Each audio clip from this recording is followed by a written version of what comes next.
Home and Data Center Dynamics Converged London 2013 towards software defined, and I'm with Soren Schroeder, Director of Software EMEA for Schneider Electric. Soren, what do you see as the problem with current definitions of software defined data centers? So if we take the raw definition that came out of VMware last year, it's all about abstracting, pooling, and automating across the main IT resources, compute, network and storage, and security for that matter. Mm-hmm. So if you look at that, it's all a game for IT. It's a great level of dynamics on the IT level. The question is, what does it do for us and the underlying infrastructure? So basically, can you run this very, very dynamic monster where nothing has to be turned on and off, nothing has to be plugged in or plugged out? Can you really run that on top of something that's very static, which typically is what our infrastructure is? So unless we expand the definition a bit, and this is where typically you start using DCIM to do that, mm-hmm. So you get the same level of extraction and pooling across your physical infrastructure. I don't really think the software-defined data center stand a chance without it, really. Mm-hmm.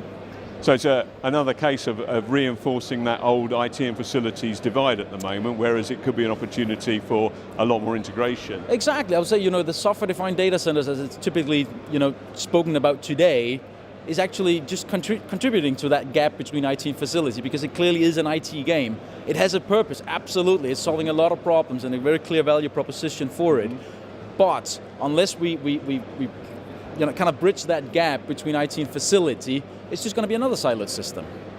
It's same old, really. Same old, exactly. Soren, different wrapping. From the point of view of the infrastructure itself, mm-hmm. We've got the capability for that to scale up and down, to reflect the requirements in the IT layer. Sure.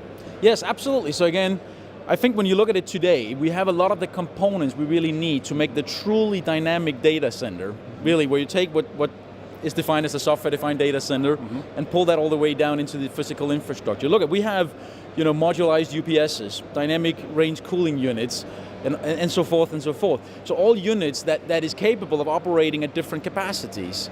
We also have a load of monitoring going on, so all this data is really available for us. We now have where DCIM really plays, we have that logic engine that understands and interprets all this information, really put it into the context of its operation.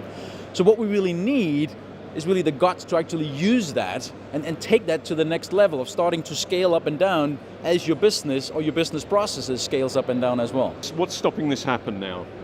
Well, I would say people, mm-hmm. mindsets. It's really, if you want to go to the full extent and really use the capabilities, it also takes a certain mindset to make that happen for you. One thing we really need to consider as an industry is really, if we keep organizing ourselves in the traditional IT facility silos, as we've done in the last 20, 30 years, is that really the converged organization that can handle these new capabilities? Do we really have an organizational structure and a set of KPIs that supports that type of thinking? Remember, where IT moves very, very quickly, facility typically moves very, very slowly. So how can we make the two move at a similar pace? Well, only human beings can make that happen for us.